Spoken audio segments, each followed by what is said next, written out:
নমস্কার, EIILM কলকাতা জলপাইগুড়ি ক্যাম্পাসের সাপ্তাহিক নিউজ পর্দায় আপনাদের স্বাগত। আমি তিতলি রয়েছি আপনাদের সঙ্গে।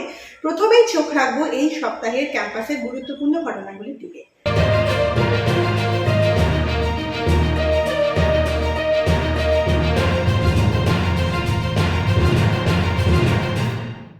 বিগত সপ্তাহ ধরে চলছে বাজাজ ফিনসার্ভের CSR প্রোগ্রামের অঙ্গ হিসেবে কলেজ ক্যাম্পাসের ছাত্রছাত্রীদের জন্য CPBFI ট্রেনিং, যার অর্থ certificate programme in banking, finance and insurance.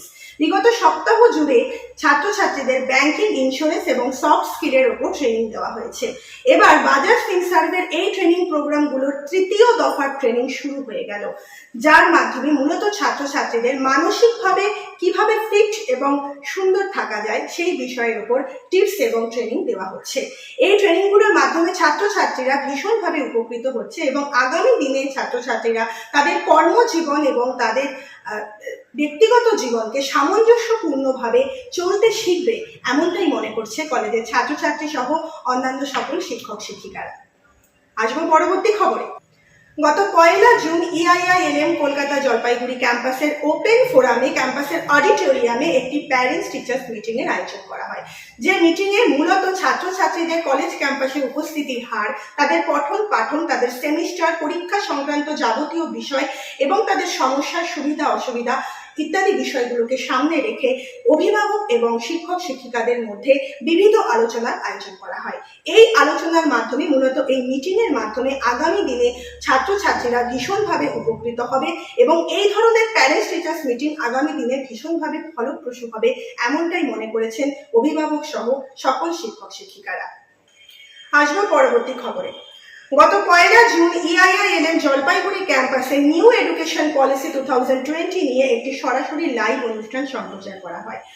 মূলত নিউ এডুকেশন পলিসি 2020, যা কিনা পশ্চিমবঙ্গে 2023 সালে কার্যকরী হয়েছে। স্বাভাবিকভাবেই 2024 শিক্ষাবর্ষের উচ্চ মাধ্যমিক পাস ছাত্রছাত্রীদের কলেজ সংক্রান্ত নিয়ম নীতির ক্ষেত্রে বিভিন্ন ধরনের নতুন নতুন বদল বা পরিবর্তন এসেছে। কাজেই ছাত্রছাত্রীদের স্বাভাবিকভাবেই কলেজ ছাত্রছাত্রীদের কিন্তু এই নিউ এডুকেশন পলিসি নিয়ে বিভিন্ন ধরনের কৌতূহল এবং প্রশ্ন জিজ্ঞাসা রয়েছে। তাই কলেজ পড়ুয়াদের কথা মাথায় রেখে এবার EIILM কলকাতা জলপাইগুড়ি ক্যাম্পাস থেকে সরাসরি একটি লাইভ অনুষ্ঠান সম্প্রচার করা হয় কলেজের ফেসবুক পেজে। এই লাইভ অনুষ্ঠানে ছিলেন EIILM জলপাইগুড়ি ক্যাম্পাসের BCA এবং IT ডিপার্টমেন্টের বিভাগীয় প্রধান শ্রীযুক্ত দিবাকর বোস মহাশয়। এই লাইভ অনুষ্ঠানটির মাধ্যমে ছাত্রছাত্রীরা ভীষণভাবে উপকৃত হবে এবং আগামী দিনে কেরিয়ার নির্বাচনের পথ অনেকটাই সুগম হয়েছে, এমনটাই মনে করেছেন BCA এবং IT ডিপার্টমেন্টের বিভাগীয় প্রধান তথা সমগ্র অ্যাডমিশন ডিপার্টমেন্টের প্রধান শ্রীযুক্ত দিবাকর বোস মহাশয় সহ অন্যান্য সদস্যরা। চোখ রাখবো পরবর্তী খবরের দিকে। দাও ফিরে সেই অরণ্য, লও এ নগর। জলপাইগুড়ি সায়েন্স অ্যান্ড নেচার ক্লাবের সহযোগিতায় 5 জুন অর্থাৎ বিশ্ব পরিবেশ দিবস দিনটি বিশেষভাবে উদযাপিত হলো EIILM কলকাতা জলপাইগুড়ি ক্যাম্পাসে। এই দিন ক্যাম্পাসের অডিটোরিয়ামে একটি আলোচনা সভার আয়োজন করা হয়। মূলত পরিবেশ সংরক্ষণকে সামনে রেখে এই আলোচনা সভার ব্যবস্থা করা হয় কলেজের পক্ষ থেকে। এই আলোচনা সভায় অতিথি হিসেবে ছিলেন জলপাইগুড়ি সায়েন্স অ্যান্ড নেচার ক্লাবের সেক্রেটারি ডক্টর রাজা Raut, executive body head doctor Gautam Ghosh সহ সায়েন্স অ্যান্ড নেচার ক্লাবের অন্যান্য সদস্যরা যথাক্রমে শ্রীযুক্ত দিলীপ ঘোর, আর্য চক্রবর্তী এবং শৈবাল কুণ্ডু মহাশয়। এর পাশাপাশি কলেজের ছাত্রছাত্রীরা বিভিন্ন সাংস্কৃতিক অনুষ্ঠানের মাধ্যমে এই দিন পরিবেশ সচেতনতামূলক বার্তা প্রদান করে। এই সমগ্র অনুষ্ঠানটির উদ্বোধনে ছিলেন জলপাইগুড়ি সায়েন্স অ্যান্ড নেচার ক্লাবের সেক্রেটারি ডক্টর রাজা Raut, executive body head Gautam Ghosh সহ EIILM জলপাইগুড়ি ক্যাম্পাসের ক্যাম্পাস কোঅর্ডিনেটর শ্রীযুক্ত ভাস্কর চক্রবর্তী মহাশয়। আলোচনা সভার শুরুতেই অতিথি বরণে মূল্যবান বক্তব্য রাখেন কলেজ ক্যাম্পাসের শ্রীযুক্ত ভাস্কর চক্রবর্তী মহাশয়। এরপর একে একে আলোচনা সভা এগিয়ে যায় বিভিন্ন পরিবেশ সচেতনতামূলক বিষয়গুলো, প্রাসঙ্গিক বিষয়গুলোকে সামনে রেখে মূলত বায়োডাইভার্সিটি, বন্যপ্রাণী সংরক্ষণ, বৃক্ষরোপণ, বৃক্ষচ্ছেদ রোধ, বন্যা নিয়ন্ত্রণ ইত্যাদি বিভিন্ন ধরনের পরিবেশ বান্ধব বিষয়গুলোর উপর আলোচনা করতে দেখা গেল জলপাইগুড়ি সায়েন্স অ্যান্ড নেচার ক্লাবের সেক্রেটারি সহ অন্যান্য সদস্যদের। এর পাশাপাশি ওই দিনভর কলেজের ক্লাব এবং মেন্টরশিপ গ্রুপের ছাত্রছাত্রীদের বিভিন্ন ধরনের কর্মসূচি পালন করতে দেখা গেল। ইআইআইএলএম জলপাইগুড়ি ক্যাম্পাসের ছাত্রছাত্রীরা পঠন পাঠনের পাশাপাশি সদা সর্বদাই হাতে কলমে পরীক্ষণ পর্যবেক্ষণ এবং বিভিন্ন ধরনের সৃজনশীল কাজের দিক থেকে সদা সর্বদা এগিয়ে। এবার আরো একবার নজির সৃষ্টি করলো এই কলেজের ছাত্রছাত্রীরা। 5ই জুন বিশ্ব পরিবেশ দিবস উপলক্ষে এই কলেজের ছাত্রছাত্রীরা কলেজ ক্যাম্পাসে এক্সিবিশনের আয়োজনও করতে দেখা গেল। এই কলেজের ইভেন্ট ম্যানেজমেন্ট ক্লাবের ছাত্রছাত্রীরা দিনের শুরুতেই জলপাইগুড়ি শহরের বিভিন্ন স্কুল যথাক্রমে Pandapara junior basic school, Deshbandhu Nagar উচ্চ বিদ্যালয়, যোগমায়া গার্লস হাই স্কুল সহ বেশ কয়েকটি স্কুলে বৃক্ষরোপণ কর্মসূচি পালন করে। এর পাশাপাশি কলেজের অপর একটি club self grooming and improvement ক্লাবের ছাত্রছাত্রীরা এই দিন সকাল সকাল নিজের বাড়িতে বৃক্ষের চারা রোপণ করে এবং এই স্লোগানে অঙ্গীকারবদ্ধ হয়, I take the oath to nature to plant and help it to grow. শুধু ক্লাবের ছাত্রছাত্রী নয়, মেন্টরশিপ প্রোগ্রামের মাধ্যমেও ছাত্রছাত্রীরা বিভিন্ন ধরনের কর্মসূচির সঙ্গে দিনভর যুক্ত থাকতে দেখা গেল। এই কলেজের মেন্টরশিপ গ্রুপের ছাত্রছাত্রীরা 5ই জুন বিশ্ব পরিবেশ দিবস উপলক্ষে একটি ইকো ফেয়ার এক্সিবিশনের আয়োজন করে কলেজ ক্যাম্পাসে। এই ইকো ফেয়ারের মূল থিম ছিল planting the future, invest in a nature. মূলত এর মাধ্যমে এই মেন্টরশিপ গ্রুপের ছাত্রছাত্রী সহ মেন্টর যে বার্তা প্রদান করেন বৃক্ষরোপণের পাশাপাশি পরিবেশ সংরক্ষণকে কেন্দ্র করে বার্তা প্রদান করতে দেখা গেল মেন্টর সহ অন্যান্য ছাত্রছাত্রীদের।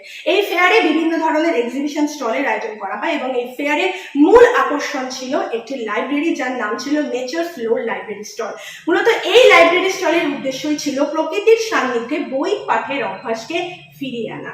এর পাশাপাশি ছাত্রছাত্রীদের নিজেদের হাতে তৈরি ঠান্ডা শরবতের স্টলও লক্ষ্য করা গেল ওই ফেয়ারে, যে স্টলের নাম ছিল fresh you can taste, quality you can trust. এর পাশাপাশি ছাত্রছাত্রীদের নিজেদের হাতে তৈরি বিভিন্ন গয়নার সামগ্রী নিয়েও স্টলের সম্ভার বসিয়েছিল এই ইকো ফেয়ার এক্সিবিশনে। এর পাশাপাশি কলেজের অপর একটি মেন্টরশিপ গ্রুপের ছাত্রছাত্রীরা ফ্রেন্ড অফ আর্থ স্টোরের মাধ্যমে আরেকটি এক্সিবিশন স্টলের আয়োজন করে, যার মূল উদ্দেশ্য ছিল মূলত ওয়েস্ট মেটেরিয়াল সামগ্রীর মাধ্যমে বিভিন্ন ধরনের নিত্য নতুন ব্যবহারযোগ্য উপকরণ তৈরি করে পরিবেশ দূষণ রোধ এবং ল্যান্ড ফিলিং এর পরিমাণকে কমিয়ে দেওয়া। এর পাশাপাশি অপর একটি মেন্টরশিপ গ্রুপের ছাত্রছাত্রীরা দিনভর বিভিন্ন ধরনের পরিবেশ সচেতনতামূলক বার্তা সোশ্যাল মিডিয়ায় পোস্ট করে সেই পরিবেশ সচেতনতামূলক বার্তাকে ছড়িয়ে দেয়। এর পাশাপাশি বিভিন্ন ধরনের পোস্টার, পেন্টিং ইত্যাদির মাধ্যমে এই দিনটিকে বিশেষভাবে উদযাপন করতে দেখা গেল মেন্টরশিপ গ্রুপের ছাত্রছাত্রীদের। এর পাশাপাশি সান্ধ্যকালীন উৎসবে অংশগ্রহণ করতে দেখা গেল এই কলেজের ছাত্রছাত্রীদের। 5ই জুন সন্ধ্যাবেলা জলপাইগুড়ির প্রাণকেন্দ্র কদমতলায় স্নেহা অর্থাৎ society for nature education and health welfare অর্গানাইজেশনের পক্ষ থেকে একটি সান্ধ্যকালীন পথসভার আয়োজন করা হয়। যেই পথসভায় ইআইআইএলএম কলেজের ছাত্রছাত্রীরা স্বতঃস্ফূর্তভাবে অংশগ্রহণ করে এবং বিভিন্ন ধরনের সাংস্কৃতিক অনুষ্ঠান, কবিতা আবৃত্তি, পাঠ, ভাষণ ইত্যাদির মাধ্যমে পরিবেশ সচেতনতামূলক বার্তা প্রদান করতে দেখা গেল এই কলেজের ছাত্রছাত্রীদের। আসবো সর্বশেষ খবরে। চলতি মাসেই ইআইআইএলএম জলপাইগুড়ি ক্যাম্পাসের গ্রীষ্মকালীন মৌসুমী উৎসব আম উৎসব বা ম্যাঙ্গো ফেস্টিভ্যাল। বিগত বছরে এই ম্যাঙ্গো ফেস্টিভ্যাল ভীষণভাবে জনপ্রিয়তা অর্জন করেছিল শহরবাসীর মনে। আবারও সেই উৎসবকে কেন্দ্র করে ইতিমধ্যেই তোড়জোড় শুরু হয়েছে এবং এই প্রস্তুতিকে কেন্দ্র করে ছাত্রছাত্রীদের মধ্যে ভীষণভাবে উৎসাহ উদ্দীপনা লক্ষ্য করা যাচ্ছে। মূলত এই আম উৎসবের উদ্দেশ্যই হলো আমের ফসল উৎপাদন এবং সংরক্ষণকে বাড়িয়ে তোলা, পাশাপাশি সমস্ত আম প্রেমীদেরকে একত্রিত করে আমের স্বাদকে ভাগাভাগি করে নিতে উদ্যোগী হয়েছে ইআইআইএলএম জলপাইগুড়ি ক্যাম্পাসের ছাত্রছাত্রীরা। এই আম উৎসবে বিভিন্ন ধরনের প্রজাতির সম্ভবত 100 থেকে 150 প্রজাতির আমের স্টল থাকবে এই ক্যাম্পাসে, পাশাপাশি আমের আচার এবং বিভিন্ন ধরনের আম দিয়ে তৈরি খাদ্য সামগ্রীর সম্ভার থাকবে এই স্টলে। সর্বসাধারণের জন্য আম খাওয়ার প্রতিযোগিতা, বিভিন্ন ধরনের বিনোদনমূলক প্রতিযোগিতার আয়োজন করা হবে। এই আম উৎসবে জলপাইগুড়িবাসী সহ সকল মানুষকে, সকল আমপ্রেমীদেরকে স্বাগত জানানো হচ্ছে। পাশাপাশি সকলের জন্য জানিয়ে রাখা হচ্ছে যে ইআইআইএলএম জলপাইগুড়ি ক্যাম্পাসের আম উৎসবের স্থান এবং দিন খানিকটা পরিবর্তিত হয়েছে। এই চলতি মাসের 26 এবং 27 জুন আয়োজিত হতে চলেছে আম উৎসব এবং স্থান ইআইআইএলএম কলকাতা জলপাইগুড়ি ক্যাম্পাস, পান্ডাপাড়া। এই আম উৎসবে সকল আম প্রেমীদেরকে স্বাগত জানাচ্ছে ইআইআইএলএম জলপাইগুড়ি ক্যাম্পাসের ছাত্রছাত্রী সহ সকল সদস্যরা। আপাতত ইআইআইএলএম জলপাইগুড়ি ক্যাম্পাসের ক্যাম্পাসের সাপ্তাহিক নিউজ এই পর্যন্তই, এবং আগামী সপ্তাহের সমস্ত নিউজের সাথে আপ টু ডেট থাকতে হলে চোখ রাখতে হবে EIILM কলকাতা জলপাইগুড়ি ক্যাম্পাসের সাপ্তাহিক নিউজের পর্দায়। আপাতত বিদায়, নমস্কার।